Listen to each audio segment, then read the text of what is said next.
I was asked a day or so ago to perhaps read out on a video, a vlog, one of my old stories from the blog.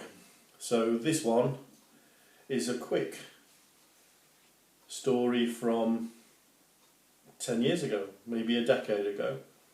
It was written at 8:30 in the evening on a summer's evening, so it would be probably appropriate to read it out tonight.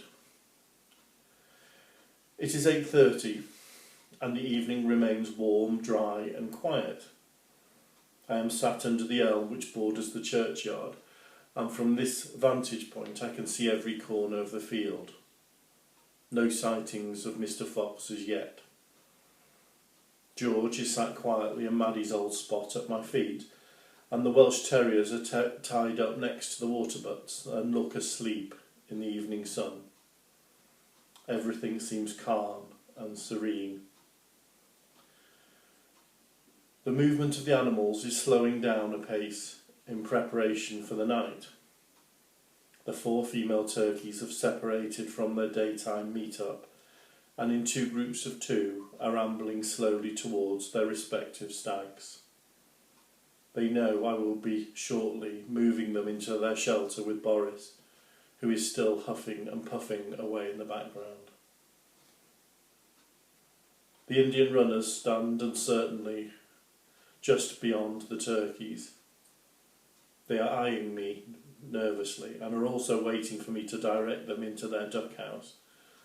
I am late tonight and they know it, and I am just that little bit amused that it seems to bother them. The hens are all gliding their way to their own hen houses in groups of 2 and 3, the buffs swinging their fat bottoms as they walk heavily home. The only birds that don't move homewards are the 6 battery hens in the furthest coop. They remain still and silent in a sad-looking flat group in the warmth of the sun. Yet the very fact they have taken the chance to leave the safety of their hen house proves to me that at least the natural light and heat they now feel is in fact healing. The 2 new foals in the field beyond the stream are galloping around in silly circles together, and I can see Albert sitting on top of the church wall watching them with some interest before he jumps down into the grass and rubs his head against those of William and Meg, waking both dogs up.